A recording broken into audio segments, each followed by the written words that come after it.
Hi, everyone. I wanted to spend some time today talking about, the nature of reality and, if what you see and experience truly exist.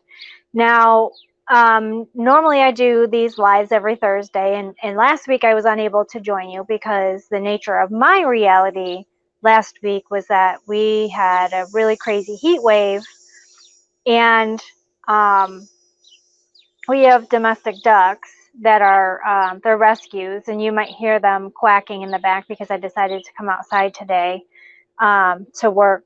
And I went out to go and check on some of my plants because it's been really, really hot, and I wanted to see if they were going to be wilting and or if they needed more water. And found one of my ducks who had some issues with heat stroke.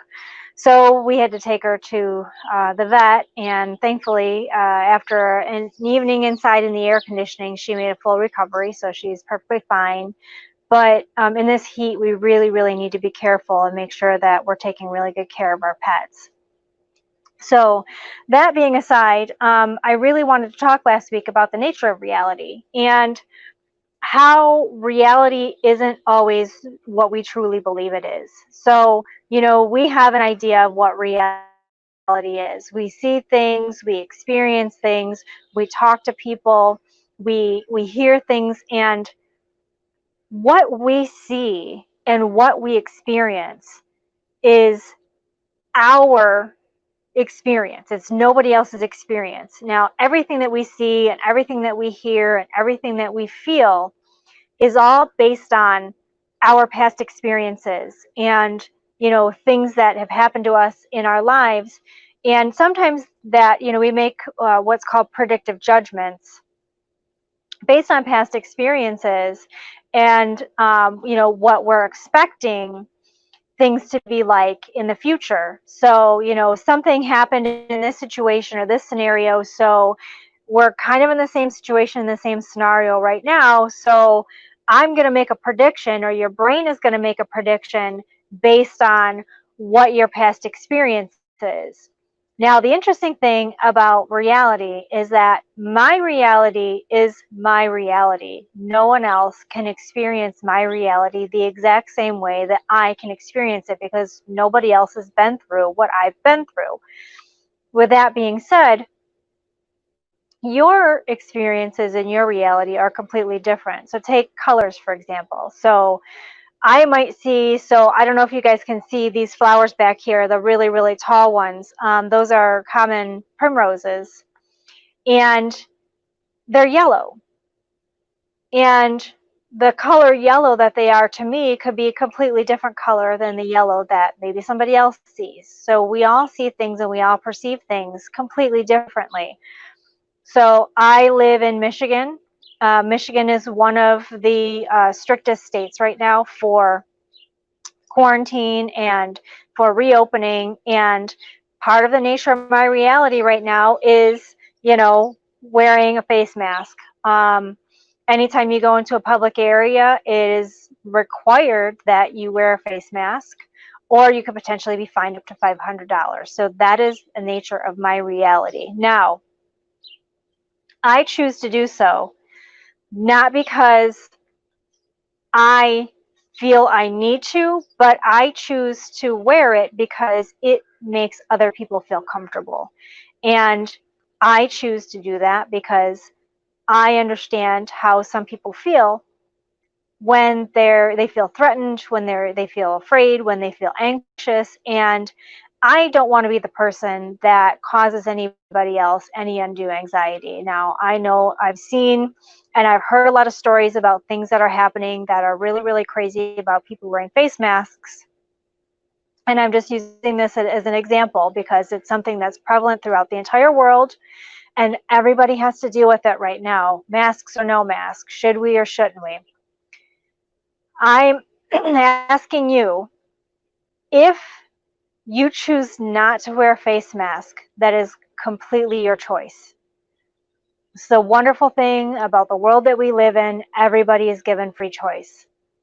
But Those of you who do choose to wear a face mask, that is also your choice. Again, we live in a society and a world where we were given the freedom of choice. Now, it isn't for us to judge somebody else on whether they are or aren't wearing a face mask, because what they're experiencing could be completely different than what you're experiencing.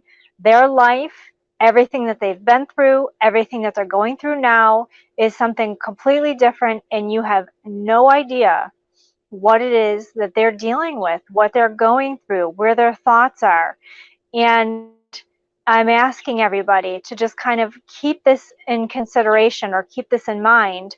If you're out in public and you see people that are wearing masks and you're not, or that aren't wearing masks and you are, their reality again is completely different than yours.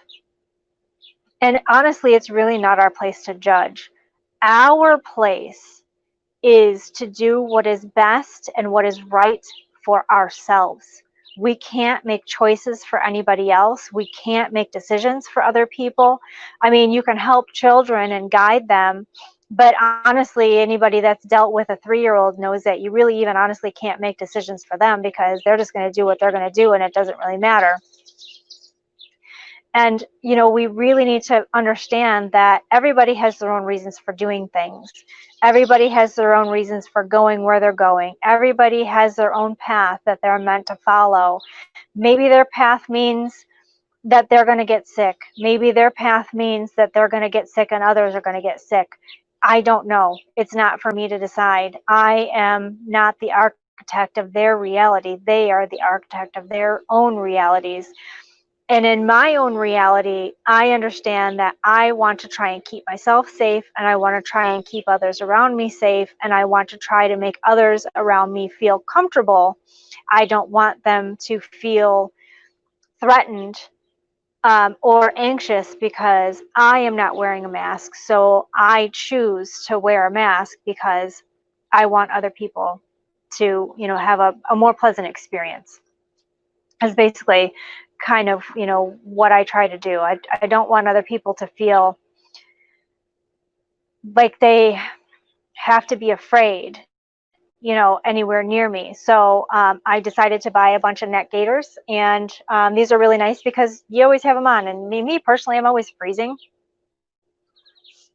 But it's you always have it, and if you're out somewhere, then you can just like slip it up real quick and then pull it down when you whatever. And it's nice. It's better than masks, because when you have a regular mask on and you breathe in, it kind of sucks up against your nose.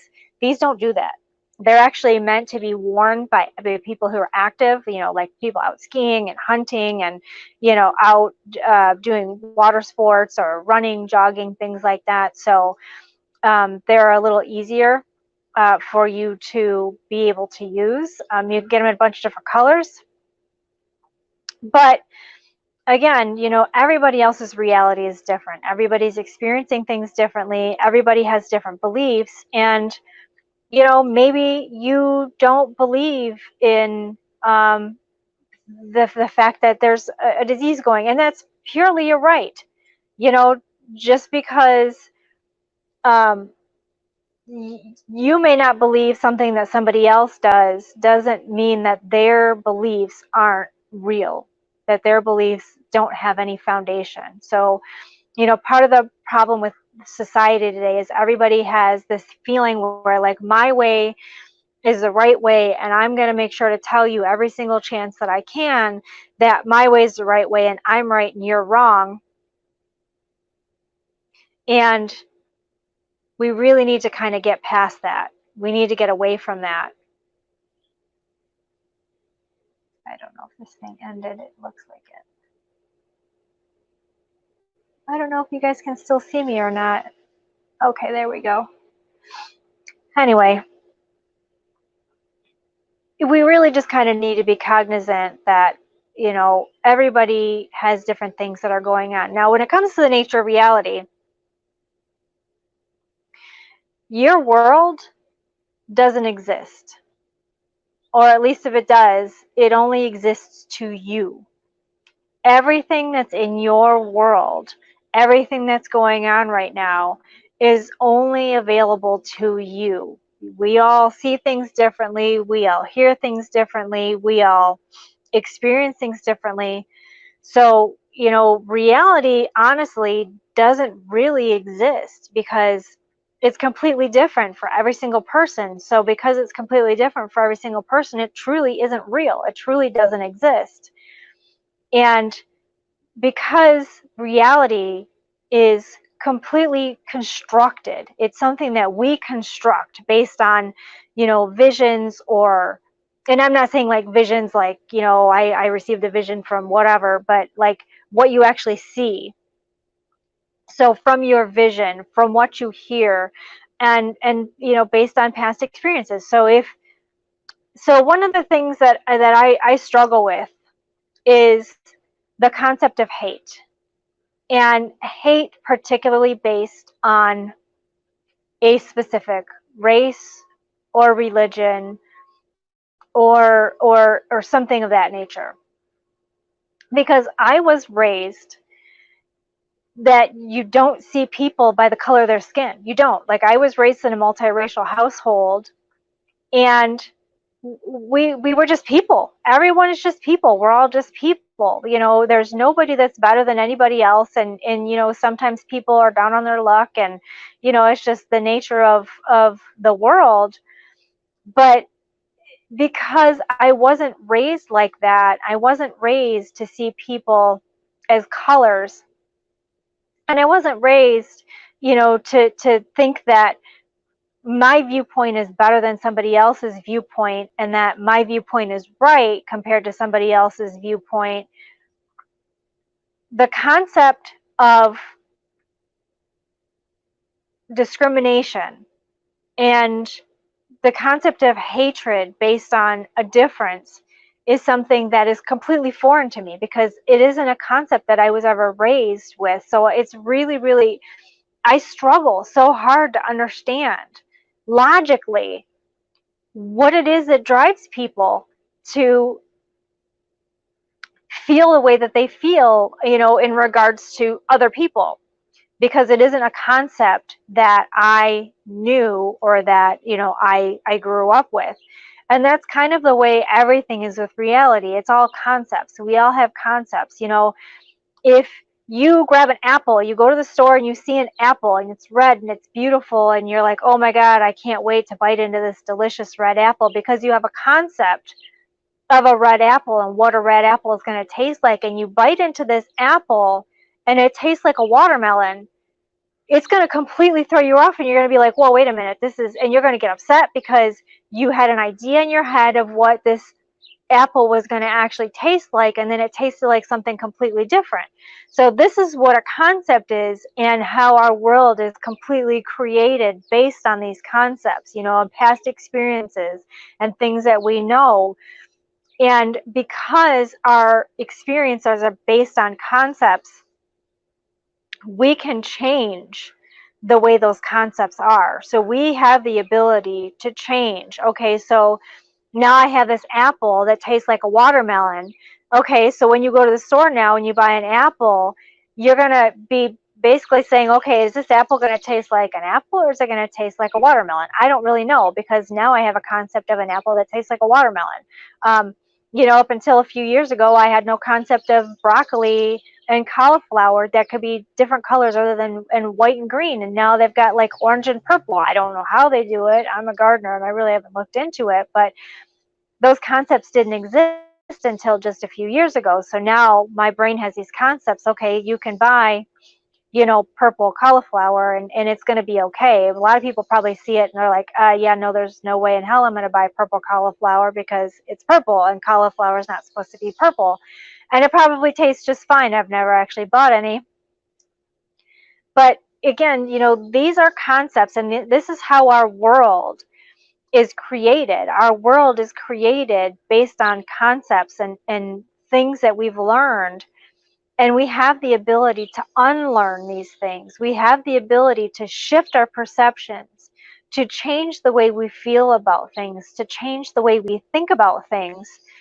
And we really need to, if a situation presents itself and we have a concept that doesn't really fit with, maybe your views have changed. So, I used to eat a lot of meat, I used to hunt, and I no longer do that. I've been vegan for 17 years. So my concept of eating animals has changed.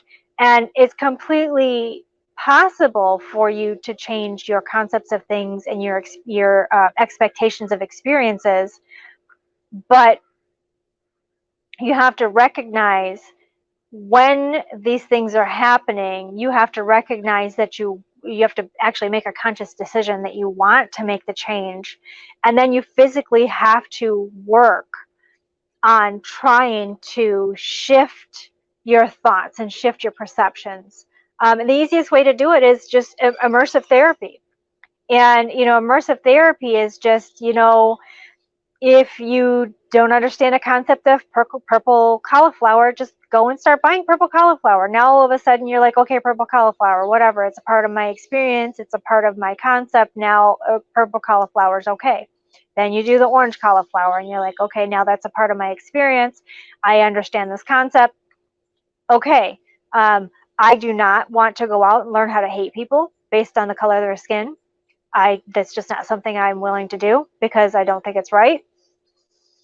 But there are some people, and I'm not saying it's right, but there are some people who have had traumatic experiences based on certain things, and then they hold that against an entire race of people.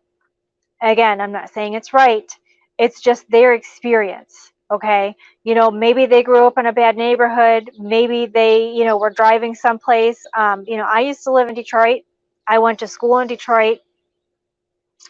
I knew a lot of people who had issues, a lot of people who had a lot of bad things happen to them, and they become extremely jaded, on Detroit and the concept of Detroit, and, tell everybody that, don't go to Detroit, don't go to Detroit. It's so bad, it's so bad. It's not safe. You can't go anywhere. It's just not safe. And they were absolutely unwilling to, re-immerse themselves in that, going to Detroit, even though there are some bad areas. There's still some bad areas, even with the revitalization and everything that's going on.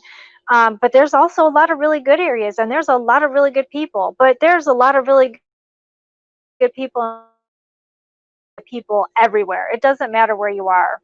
I live in a rural community, and there's stuff that goes on here that you wouldn't even think would go on in a nice rural community that's like out in the middle of nowhere. So I mean, it happens everywhere. But you can't let these experiences or somebody else's experiences, like somebody tells you that this restaurant is bad, or when they had a bad meal or they had a bad experience, then all of a sudden you're like, I can't go there because somebody I knew went there and had a bad experience. So now that concept is, completely changed you and changed your viewpoint and changed your thought. And, somebody, says that they're going to go there and you're like, oh, no, no, you shouldn't go there because so-and-so. And then you get this whole little daisy chain going on. And before you know it, everybody's saying, don't go there because one person that knew someone way back when went there and had a bad experience. And that's just the way reality works. I mean, that is just the way life works sometimes. But you have the power to choose what you want to believe. You have the power to choose what you want to see. You have the power to choose what you want to believe. And you have the power to choose what your reality is. No one else can do that for you. If you allow somebody else to make those choices for you, then you are giving away your power, and they are going to be able to control you. And you cannot allow anybody else to control you. You have to be in control of yourself, because if you constantly let other people control you, you will never be able to progress. You will never be able to move forward, and you will continually be stuck experiencing the same things over and over and over again. So, I'm asking you to just kind of take a look at some of your experiences and some of your preconceived notions, and see if there's somewhere, some way that you can think to, shift your perceptions or alter the reality so that it's different, so that the story is different. And, if you can think of something, or if you've had an experience in your life where you've actually shifted your perception, like, me shifting my perception of eating meat. I used to think meat was good. I used to think meat was good for you. Honestly, the only reason I ever ate meat was because I thought you needed it to survive. And then I found out that that was a lie and that it wasn't necessary. And here I am 17 years later, completely healthy. The picture of health to prove to you that it isn't necessary to eat meat. And, once I changed that thought and my reality became different, now I have a completely different concept of that. So it's possible, it's so possible for you to shift how you think about things and how you feel about things, and what you think about the world and how you see the world and how you experience things. So, if there's an experience that you've had where you don't possibly think that you could ever, you know, change your thoughts about that, or if you had an experience and you did some immersive therapy and you actually shifted your experience, tell me in the comments below the video, and what, share with us what your experiences are. And if you happen to be watching this video on YouTube, I will leave a link, and I'll actually leave it here on Facebook too. I have a free Facebook group every Thursday at 7:30 p.m. Eastern Time. We do group coaching calls, and I'd really love to have you come in, and if there's something that you're struggling with, reality wise, maybe we can help you work through whatever it is that you're struggling with, or some concepts or something that you might want to change. So if you're watching on YouTube, and you really found this video useful, please like it, share it, subscribe for more content, because I upload videos once a week. So, I'm really looking forward to sharing more about my experiences with you and how I've managed to shift my perception of reality to actually create the reality that I wanted for myself. And I'll talk more about that next week's video. So until then, I hope that you guys stay safe. I hope that you guys stay healthy. And I hope that you guys stay happy. So until then, we'll talk to you next week. Take care.